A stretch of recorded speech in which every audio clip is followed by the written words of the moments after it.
تو مجھے یہاں کہنے میں تھوڑا سا دقت پیش آ رہی ہے، چونکہ بہت سارے لوگ اس کا غلط استعمال آج کے زمانے میں کرنا شروع کر دیں گے. اس وجہ سے کہا جاتا ہے کہ بدن کا لگا ہوا پسینہ وغیرہ اس کے ذریعے سے غلط عمل کرتے ہیں، وہ وجہ ہے.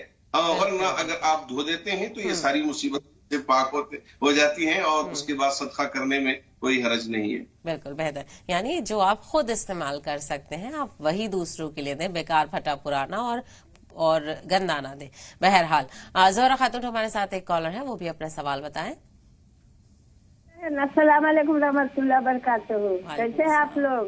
جی آپ الحمدللہ. لوگ کو صحت میں اللہ برکت دے، آپ لوگ کا برکت دے اللہ، حیات میں برکت دے اللہ، صحیح سلامت رہے لوگ، ہم لوگ کو اسی طرح سب کچھ بتاتے رہے لوگ، عمل ہم لوگ کرتے رہے. میرا 3 سوال ہے بہن. پہلا سوال ہے کہ مولانا صاحب سے ہم پوچھ رہے ہیں، رجب کا مہینہ آنے والا ہے، رات میں جو ہم لوگ عبادت کرتے ہیں 26 کا رات میں، تو ہم کو کیا پڑھنا چاہیے؟ دوسرا سوال ہے بہن، ادریس علیہ السلام کا کیا شادی بیاہ ہو گیا تھا؟ اور تیسرا سوال ہے خضر علیہ السلام کیا حیات ہے؟ اور ایک سوال ہے کہ مولانا اطاری صاحب کو اگر جو بلانا ہوئے تو بہت اچھا ہوتا، ان کو بہت دن ہو گیا دیکھتے ہوئے. ٹھیک ہے ٹھیک ہے، میں چاہوں گی کہ غلام صاحب آپ ان کے سوالوں پر رہنمائی فرمائیں. میں سمجھتا ہوں کہ ان سوالات کا جواب مفتی صاحب دیں گے، لیکن میں اپنی بات مکمل کر دوں. حسن رسول صلی اللہ علیہ وسلم پہ جو سوال پوچھا گیا تھا، دیکھیے، اور ایک بھائی نے اور سوال کیا تھا کہ قرآن کریم میں ایک آیت ہے جس میں یہ لکھا گیا ہے کہ جس طریقے سے یہ لوگ اپنے بچوں کو پہچانتے ہیں اسی طریقے سے یہ آپ کو بھی پہچانتے ہیں. اس سے مراد رسول اللہ صلی اللہ علیہ وسلم کی ذات گرامی ہے کہ آپ کے حسن کا جو تذکرہ، آپ کے خلق کا جو تذکرہ پچھلی کتابوں میں، صحیفوں میں، انجیل میں، زبور میں گزرا ہے، ان سب کو پڑھ کر کے اس زمانے میں یہودی اور عیسائی رسول اللہ صلی اللہ علیہ وسلم کو ایسے ہی پہچان رہے تھے جیسے کہ وہ اپنے بچوں کو پہچانتے تھے. اب آپ دیکھیے، حضرت حسان ابن ثابت کہتے ہیں کہ وہ احسن منک لم تر عینی قط، آپ سے خوبصورت کسی بھی آنکھ نے دیکھا ہی نہیں ہے. واجمل منک لم تلد النساء، اور آپ سے بہتر کسی عورت نے جنا ہی نہیں ہے. اور اسی طریقے سے مولانا جامی نے کہا کہ حسن یوسف دم عیسیٰ ید بیضا داری، حسن یوسف دم عیسیٰ ید بیضا داری، آنچ خوبا ہما دارند تو تنہا داری. کہ یوسف علیہ السلام کا حسن اور عیسیٰ علیہ السلام کی سانسیں اور موسیٰ علیہ السلام کے معجزات، وہ سب مل کے جو معجزات رکھتے ہیں، جو حسن رکھتے ہیں، آپ اکیلے رکھتے ہیں، اور ان سب کو جمع کر دیا جائے تو وہ حسن مصطفیٰ صلی اللہ علیہ وسلم ہے. میں سمجھتا ہوں کہ یہ دونوں سوالات بہت اہم تھے، اس لیے میں نے ان کی تفصیل دینا چاہا. بالکل بالکل. دوبارہ سے کال بھی آ رہا تھا قیوم صاحب کا، اور امید ہے کہ انہیں اپنے سوال کا جواب مل گیا ہوگا، لیکن پھر بھی ایک بار ان سے پوچھ لیتے ہیں، کہیں اور سوال، کوئی اور سوال تو نہیں پوچھ رہے وہ. عبد القیوم صاحب سوال بتائیں.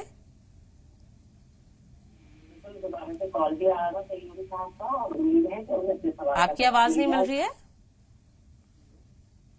عبد القیوم صاحب ہمارے ساتھ ہیں. وعلیکم السلام.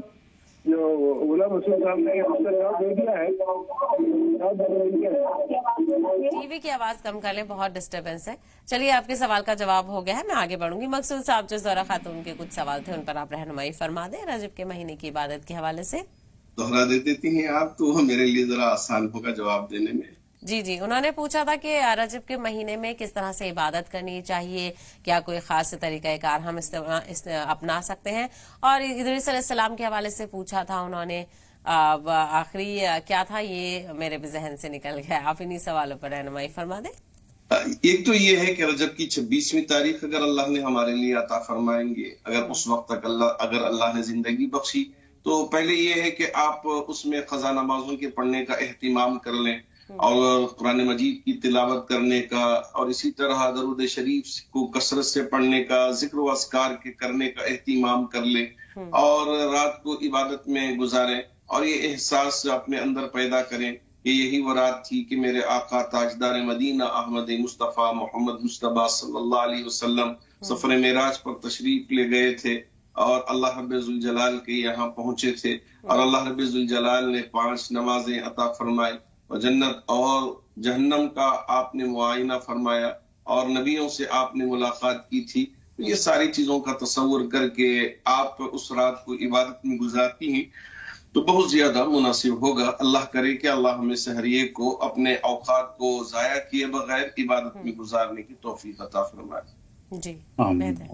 اور ہمارے ساتھ کالرز کا انتظار کرنے سے پہلے غلام صاحب ایک اور چیز پر آپ سے رہنمائی چاہیں گے کہ نماز اور عبادت روح کو طاقت کیسے دیتی ہے، اور صحت کا بھی ہم نے ذکر کیا تھا، اور خاص کر کے نماز صحت کے اعتبار سے کتنی بہترین ہے؟ بہت خوبصورت سوال ہے. رسول اللہ صلی اللہ علیہ وسلم نے ارشاد فرمایا کہ نماز میری آنکھوں کی ٹھنڈک ہے. دیکھیے آپ نے نماز کا جو ذکر کیا ہے یہاں جسم سے جوڑ کے کیا ہے. آنکھوں کی ٹھنڈک ہے کہ نماز سے ہم میری آنکھوں کو ٹھنڈک پہنچتی ہے تو میرے امتیوں کی بھی آنکھوں میں جو روشنی، بینائی اور قوت بصارت جو پہنچتی ہے ملے گی وہ نماز سے ملے گی. پھر دوسری بات آپ نے کہا کہ الصلاۃ معراج المؤمن، نماز مومن کے لیے معراج ہے. یعنی ایک طرف نماز جسم کو تقویت دے رہی ہے تو دوسری طرف نماز روح کو معراج بن کر کے، نماز مومن کی معراج ہے. یعنی نماز مومن کا روحانی عروج ہے، مومن کا روحانی معراج ہے. تو دونوں اعتبار سے، جسمانی اعتبار سے بھی روحانی اعتبار سے بھی نماز معراج ہے.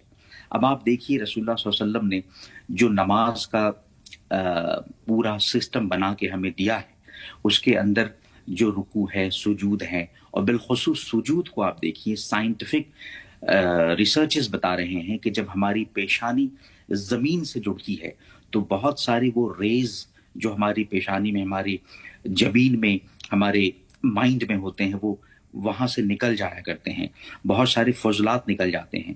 اور اگر آپ کو یہ میسر ہو کہ آپ گھاس پہ، میں نے کئی بار یوروپ میں، سوئٹزرلینڈ میں گھاس پہ نماز پڑھی ہے تو دیکھیے گا کتنا سکون ملتا ہے.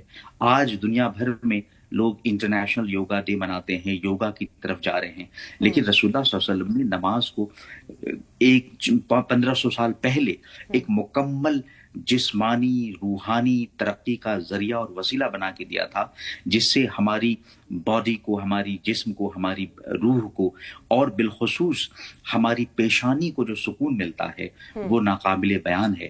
لیکن ہمیں پھر اس طریقے سے نماز پڑھنا پڑے گا.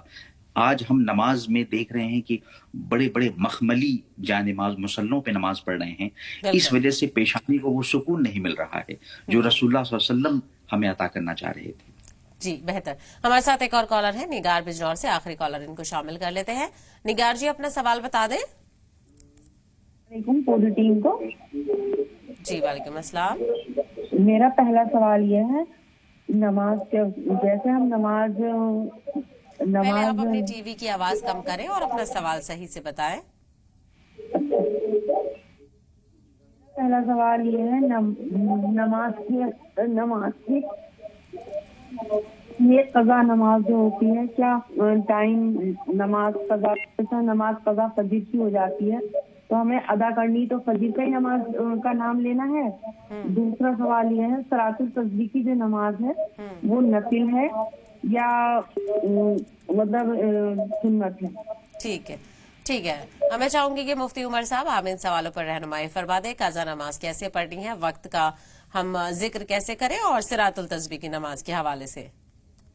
جی دیکھیے، ایک تو نماز قضا نہیں کرنی چاہیے، کوشش ہونی چاہیے کہ نمازوں کو اپنے وقت پر ادا کر لیں.